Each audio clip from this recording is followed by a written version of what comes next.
Du soleil pendant ce week-end. Marlène Duret, bonjour. Bonjour Jean-Marc. Merci de nous avoir rejoints. Marlène Duret, vous êtes la journaliste météo d'Europe 1. Oui, Europe 1 soir. Passoire, oui. J'ai compris la passoire. De quoi?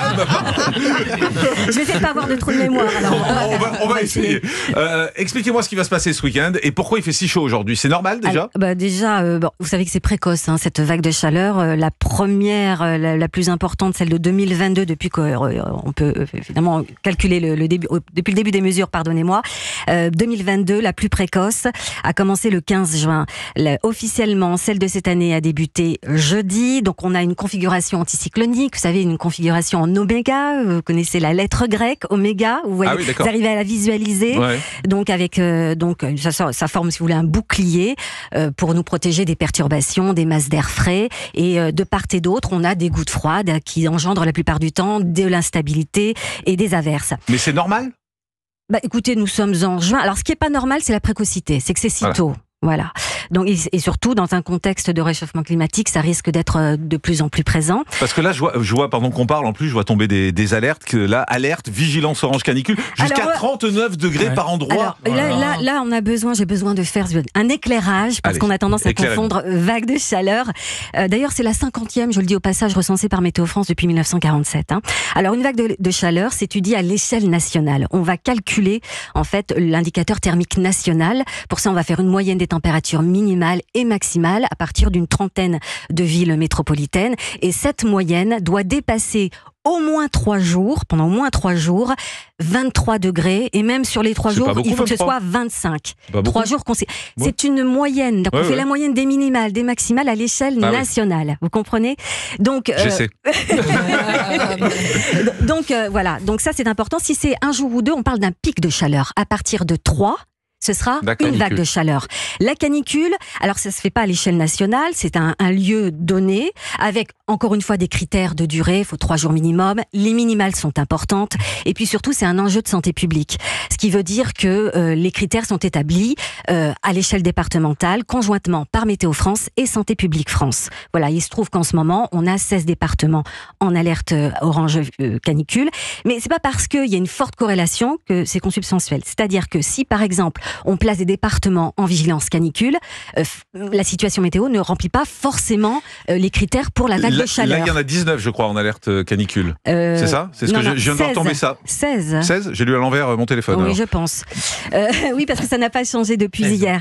C'est-à-dire, voilà, et c'est pas parce qu'on a une vigilance canicule que forcément on a une vague de chaleur. Vous voyez, ce sont vraiment deux choses différentes. Ah oui, 16 départements en vigilance orange pour la journée de demain. C'est ça, c'est maintenu, 16. Oui, mais même aujourd'hui. Oui, et ça continue demain, effectivement, sur l'ouest principalement. Il y en a 2 aussi en vallée du Rhône.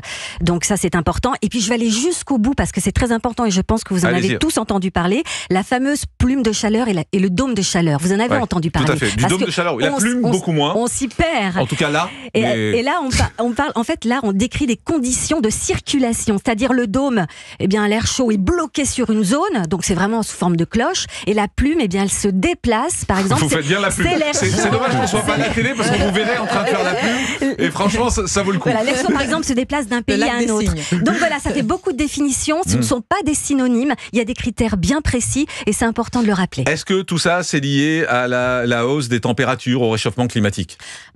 Disons que c'est quand même l'été. Hein. Oui, moi c'est ce que je trouve aussi. Donc aujourd'hui, quand il fait chaud, on nous dit c'est la vague de chaleur. Non, ce qui est important, c'est la précocité. C'est ça le plus important. C'est que ça arrive plus tôt que d'habitude. Voilà, donc voilà. Et puis en plus, il faut prendre en compte les régions qui souffrent de sécheresse, pratiquement partout en France. Les indices d'humidité sont assez bas. Il faut vraiment aller dans les Alpes, le Jura, l'ouest de la Bretagne ou le Pays Basque. Bon, voilà, pour pas trop souffrir de la sécheresse, mais sur tout le reste du territoire, il va falloir en tenir compte. Et sécheresse et chaleur, on sait aussi que ça favorise la propagation des feux de forêt, par exemple, des départs de feu. Donc j'invite aussi les gens à vérifier. Ça tombe bien parce que pour une fois, c'est juste avant le week-end. C'est avant la fête de la musique et tout, on est super contents.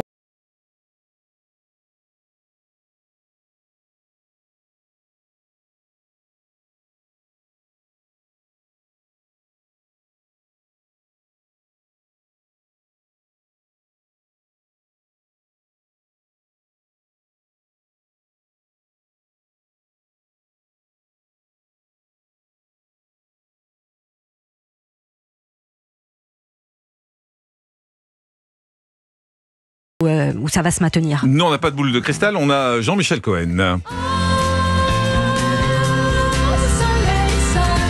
Qui chante tellement bien. Tellement bien, Jean-Michel Cohen.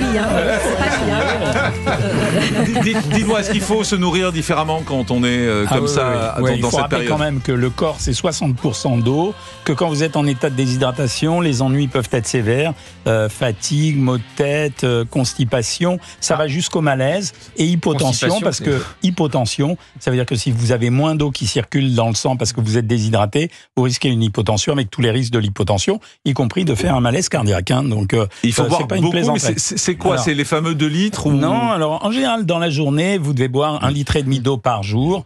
Et ce qu'on dit, c'est qu'à partir de 30 degrés, normalement, chaque fois qu'il y a une augmentation d'1 degré, il faut augmenter de 500 millilitres d'eau. Par exemple, à 31 degrés, vous passez à 2 litres. Et quand il va faire 39, là, vous allez passer votre journée à boire, excusez-moi. Il y a un moment où ça s'arrête. Mais une fois que... Non, mais j'allais y arriver.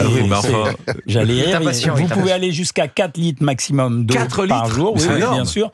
Quand vous êtes à 36 degrés, bien sûr, il faut boire beaucoup, vous le faites. Et puis, je voudrais rappeler à tout le monde qu'on ne fait pas que s'hydrater avec de l'eau ou des boissons, on s'hydrate avec les aliments. Donc, quand vous prenez de la pastèque, du concombre, des légumes, du melon, vous avez entre 85 et 95% d'eau. Et puis, je rappelle aussi que les produits laitiers contiennent 80% d'eau. Donc, vous prenez une assiette de crudité, un produit laitier et un fruit. Et en fait, vous avez une hydratation qui va vous amener presque 3/4 de litre d'eau.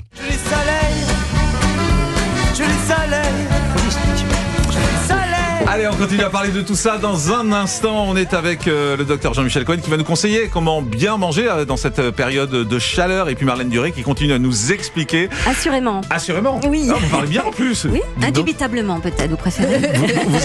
Vous avez des mots formidables. Merci d'être avec tous. Dont vous parlez, Émilie. On va avoir l'occasion d'y revenir justement avec ces 16 départements qui sont en alerte orange. D'abord, on aimerait savoir, peut-être Marlène Duré, ça va durer jusqu'à quand ? Alors, a priori, à partir de dimanche, on a une masse d'air frais qui va nous arriver depuis la Manche et l'Atlantique. Donc déjà sur la moitié ouest, on va respirer un petit peu plus. Alors pas forcément dans la nuit de samedi à dimanche, mais dimanche après-midi, on va le sentir. Et cette chaleur va migrer en fait vers le nord-est de façon assez significative. C'est-à-dire qu'on va passer de 33 à 38 dans le Grand Est, ou même en Vallée du Rhône, en basse Vallée du Rhône. Si vous êtes du côté du Vaucluse, par exemple, de l'Ardèche, de la Drôme, ou dans l'intérieur du Gard, on peut avoir des pointes à 38, 39 degrés.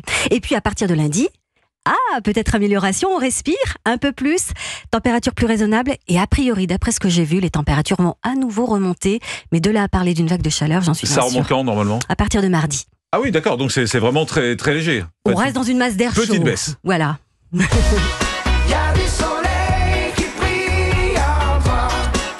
Docteur Jean-Michel Cohen, face à ce soleil, face à cette vague de chaleur, c'est les personnes âgées auxquelles il faut faire attention en particulier. Les personnes âgées, les personnes qui ont des troubles cognitifs, c'est-à-dire qui perdent un peu la tête, les nourrissons et les enfants. Ce sont des gens qui oublient de boire et dans ces cas-là, eux, ils sont en menace immédiate.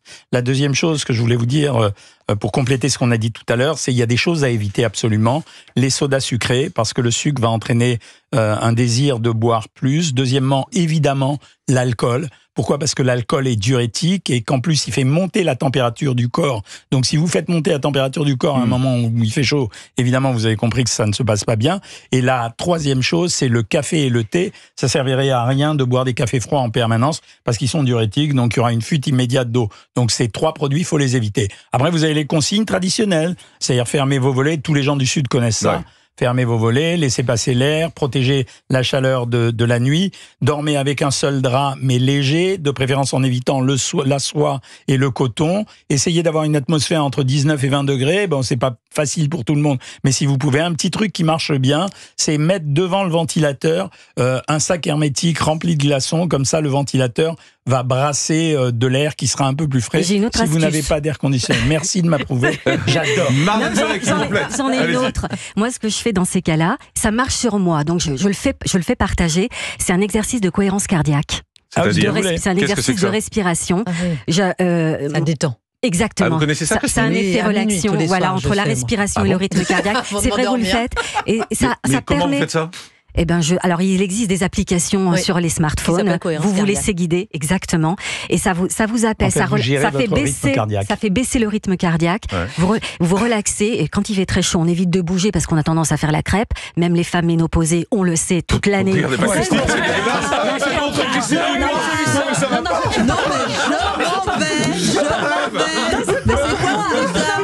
Mais j'avoue, je suis ménopausée, mais moi je le remarque. J'adore l'idée. C'est la liberté. Sauf que les bouffées de chaleur, voilà. Exact, on sait toute l'année, c'est pas que quand il y a la canicule. Toute l'année, les bouffées de chaleur. Ça marche. Moi j'en ai plus, ça y est, un peu d'hormones. Mais vraiment, là c'est de manière empirique, voyez. Vraiment, c'est l'expérience. Les copines. La cohérence cardiaque, c'est en fait des exercices de respiration. Il recentre, Jean-Michel Cohen, il recentre tout de suite. Oh là là, cette émission elle est en train de partir en brioche, on recentre ça tout de suite. Au lieu de donner des conseils pour la ménopause. Non, mais en même temps, c'est pas le sujet non plus. Si, bouffée de chaleur. C'est des exercices de respiration qui permettent d'abaisser le rythme cardiaque et donc finalement d'apaiser les gens. Mais quand vous commencez à avoir le souffle court, enfin, vous avez besoin de respirer beaucoup quand vous êtes à l'extérieur, c'est que vous êtes en déshydratation. Hein. Et donc, dans ce cas-là, il faut se mettre à boire. Ah bah oui, évidemment. Quelques gouttes de citron dans l'eau, ça marche. Ah non, vous avez dit que c'était pas bien. Écoutez, les gens qui n'aiment pas l'eau, je vous assure. C'est les eaux infusées qui sont bien. Alors, attendez, je vais mettre les choses au point tout de suite parce qu'il va falloir qu'on tranche. Parce que moi, je me suis dit, je ne prends plus jamais de citron parce que pendant la pause tout à l'heure, Fabien Lecoeuvre nous a dit, il ne faut surtout jamais prendre de citron quand on a un mec. Quand on a un rendez-vous. Expliquez-nous pourquoi. Oui, parce que le principe du citron, ça fait baisser la tension artérielle. Toujours. D'ailleurs, ceux qui font de l'hypertension ont toujours des médicaments à base de citron ou de citronnelle. Oui. Et donc, quand vous avez une baisse, pour les garçons, si on a une baisse de tension artérielle, fatalement, vous avez une érection moins efficace. Ah oui, mais il faut choisir entre l'érection et les bouffées de chaleur pour les mecs. On retombe là-dedans toujours, quoi, en fait. Avec Fabien Lecoeuvre, de toute façon, on retombe toujours là-dedans. Je ne sais pas si le citron provoque une baisse de tension, mais en fait, le bilan, l'utilisation des médicaments pour provoquer des érections, sujet qui intéresse particulièrement Fabien, apparemment. On est parti de la chaleur, on va parler des érections à 16h37 sur un rapport. Qui amènent le sang dans la prostate, c'est ça. Pardon, allez-y. Ce sont des médicaments qui amènent le sang dans la prostate et qui permettent de se porter mieux sur le plan de la libido. Mais parce qu'il est citronologue, j'ai essayé de répondre au citronologue. Et à l'inverse, le zan, c'est excellent pour les garçons. Mais le zan, ça n'existe plus, le zan. L'anthésite, le réglisse, etc. Christine Kelly, c'est pas ce que c'est. Non, je ne sais pas du tout ce que c'est. Moi, je connais la ménopause pour les filles, mais c'est quoi? Non, mais c'est quoi? Le zan, vous connaissez pas? Non, pas du tout. C'est des plaques rouges, bleues, vertes, en pharmacie. C'est comme une plaque de chocolat, vous cassez, vous mangez un morceau. Mais c'est du réglisse. C'est du réglisse, c'est très bon déjà. Mais c'est du réglisse, on vous dit. Alors quoi ça sert? Le réglisse, pour les gens qui font de l'hypertension, ça fait monter la tension. Donc c'est pour avoir une érection? Non, pas à chaque fois. Non. Je vous rassure. C'est du réglisse. Envoyez